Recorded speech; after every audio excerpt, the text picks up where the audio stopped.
A centralidade dele está nesse novo mandato, o novo mandamento de Cristo: amai os vossos inimigos. Nenhuma religião promove tal audácia, tal força e capacidade humana. É muito difícil amar os nossos inimigos, mas com a graça de Deus tudo é possível. Aí está o diferencial da nossa fé, da nossa religião, em relação às demais religiões.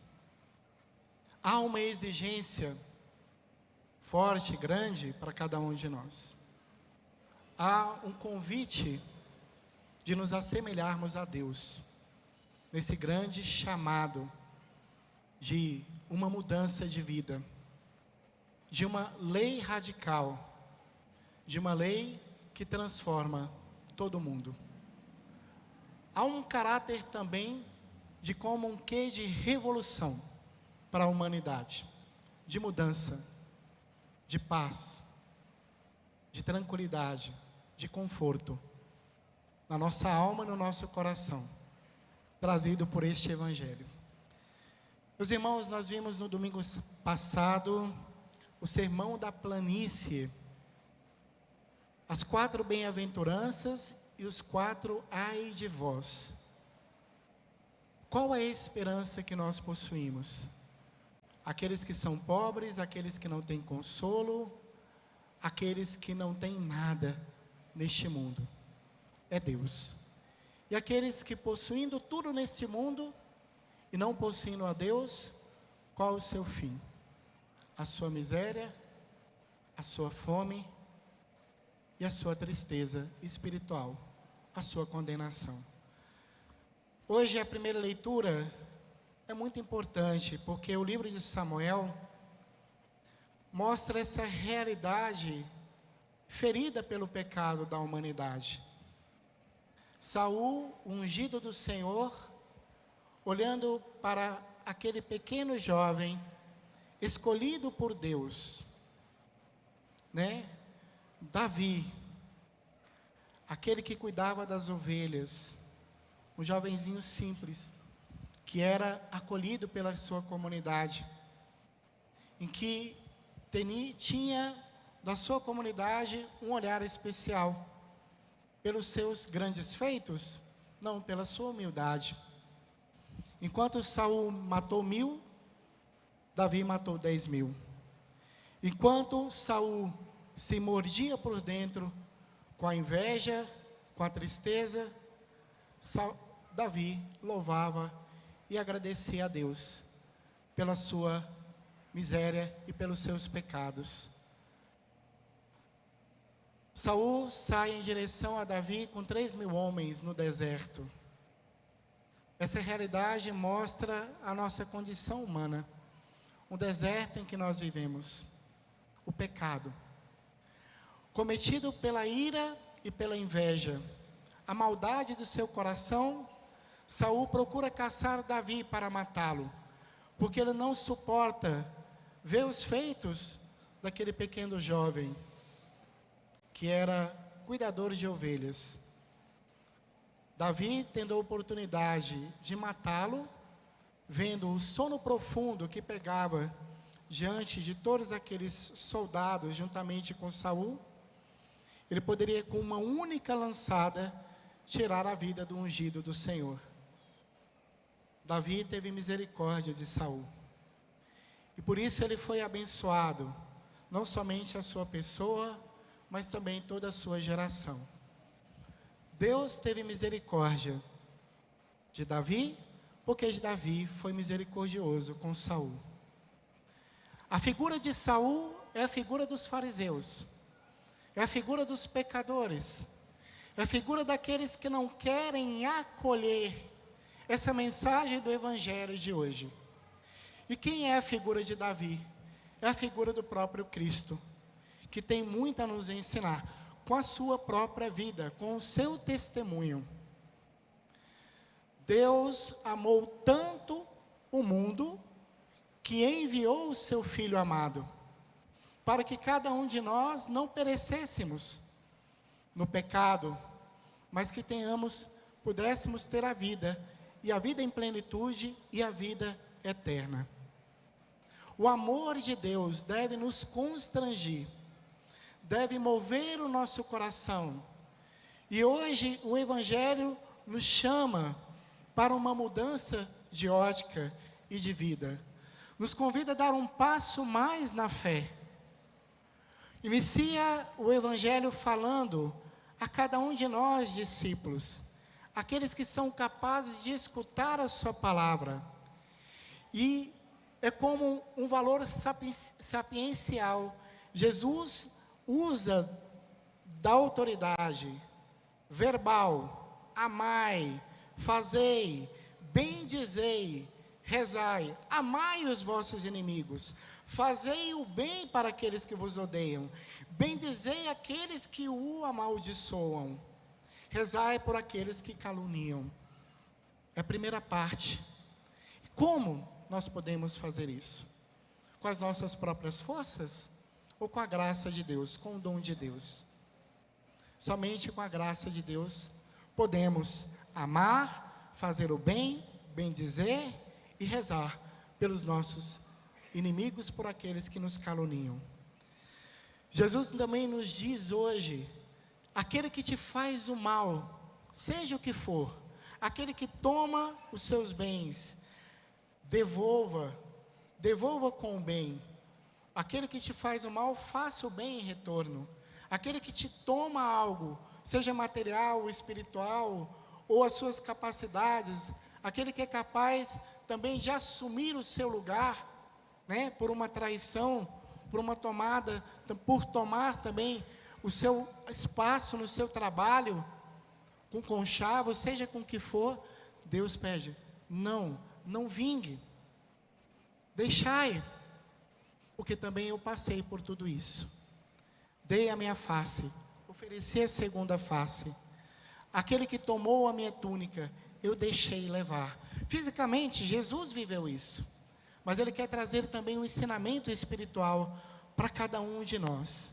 Como nós podemos viver esse novo mandato do Senhor, essa nova ótica do Evangelho? Somente pela graça de Deus, não por nossas próprias forças. Desejai para o teu irmão o bem, aquele que te faz mal, não pagai o mal com o mal, mas pagai o mal com o bem. E aí Jesus nos pergunta, claro, o que adianta aquele que te empresta, você devolver também o emprestado? Aquele que te faz o bem, você também fazer o bem àquele que te fez o bem. O que adianta aquele que te tratou, não somente fazendo bem, mas te beneficiando de alguma forma, você também o beneficia. Isso é fácil. O difícil é fazer a vontade de Deus, cumprindo esse novo mandamento que Deus nos ensina. Mas Deus nos convida hoje, meus irmãos, a darmos um passo novo, um passo na fé. Esse novo mandamento não depende de nossas próprias forças, mas depende da graça de Deus. E quem é o modelo? Ele mesmo é o modelo. Se nós amamos a Deus e dizemos que amamos, com as nossas palavras, com os nossos pensamentos, como nós devemos provar esse amor que temos ao nosso Senhor? Amando o nosso irmão. E Deus nos pede muito mais do que isso: amar os nossos inimigos também. O que é amar os nossos inimigos? É sentar na mesa com eles, tomar um cafezinho, ou passar a mão, acariciar, fazer de conta que nada aconteceu na nossa vida, quando nós fomos traídos, quando aquela pessoa nos passou a perna, quando aquela pessoa nos caluniou, quando aquela pessoa falou mal de nós.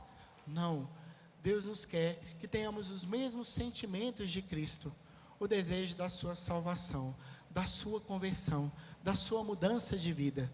Hoje, Jesus também pede para cada um de nós: qual que é a medida do meu amor? É a mesma medida do amor que Ele tem para cada um de nós. Se a sua medida for uma medida calcada, sacudida, transbordante, será colocada no vosso colo essa mesma medida, medida da misericórdia do Senhor, da sua bondade e do seu amor sobre cada um de nós. Os antigos, no tempo de Jesus, para medir aquilo que era comprado e vendido, eles usavam a própria túnica, usando um símbolo na cintura. Então eles amarravam, levantavam a túnica, e ali era como uma bolsa. E quando eles iam para o comércio comprar algo, ali era colocado no selemim, no medidor, os grãos. E por isso, ao colocar aquela medida, era colocado naquele manto daqueles que compravam. E quando eles chegavam em casa, era medido, para ver se realmente aquilo que foi vendido tinha a sua justa medida. Claro que os vendedores tinham os seus compradores queridos, e por isso muitas vezes eles vendiam com maior generosidade para os seus amigos, e para outros não é essa a mesma medida que Deus tem para cada um de nós. Deus trata os justos, os injustos, os bons e os maus com a mesma medida. Por isso também nós somos convidados a ter esse mesmo olhar misericordioso de Deus. E é confiando na graça de Deus, é buscando a misericórdia do Senhor, é buscando na igreja, a exemplo do sacramento da confissão, que nós vamos aprender a ter um olhar misericordioso, porque Deus é misericordioso conosco. Quando nós pecamos, buscamos os sacramentos e saímos aliviados, leve, soltos daquele pecado. E aí, quando nós temos a oportunidade também de perdoar, de acolher o nosso irmão, muitas vezes nós não usamos da mesma misericórdia. Somos juízes cruéis, e não advogados, aquele que protege e acolhe o nosso irmão. Hoje, o Evangelho traz essa máxima para cada um de nós, traz esse ensinamento novo, único da nossa religião católica, da nossa fé cristã: amar como Jesus nos amou. Outrora éramos inimigos de Deus, pecadores. Outrora nós vivíamos como o primeiro homem natural, como o primeiro Adão, biológico, sem espírito, sem vida. Depois que veio o segundo homem, o novo Adão, nosso Senhor Jesus Cristo, nós somos também convidados a viver o homem totalmente espirituado, totalmente cheio da graça de Deus, como foi falado na segunda leitura de hoje. Hoje o convite que Deus nos faz, nesse novo mandato do Senhor, é que nós possamos confiar na misericórdia de Deus, experimentar da misericórdia de Deus, experimentar do seu amor e dar um passo maior na fé. Amar os inimigos, meus irmãos, não é um ato de sentimento, é um ato de fé. Muitas vezes virá a recordação, a memória daquelas pessoas que nos fizeram mal, seja dentro da nossa família, seja um ente querido, seja um colega de trabalho, seja na nossa comunidade cristã, não importa. É tempo de reconciliação, é tempo de confiar na graça de Deus, é tempo de dar um passo maior na nossa fé, é tempo de esperança, é tempo da misericórdia. Que nós possamos no dia de hoje confiar nas palavras de Jesus, porque maior do que suas palavras de hoje, temos o seu exemplo na cruz, ele que morreu por nós. Essa foi a maior prova de sofrimento, de traição, de calúnia, de difamação. Tudo isso ele passou. E qual foi a medida que ele nos deu? A resposta foi ali diante da cruz: perdoai, Senhor, porque eles não sabem o que fazem. Que nós também possamos no dia de hoje aprender com Jesus, a exemplo da sua vida, que sendo Deus, se fez homem para nos ensinar essa pedagogia da misericórdia e do amor de Deus. Louvado seja nosso Senhor Jesus Cristo.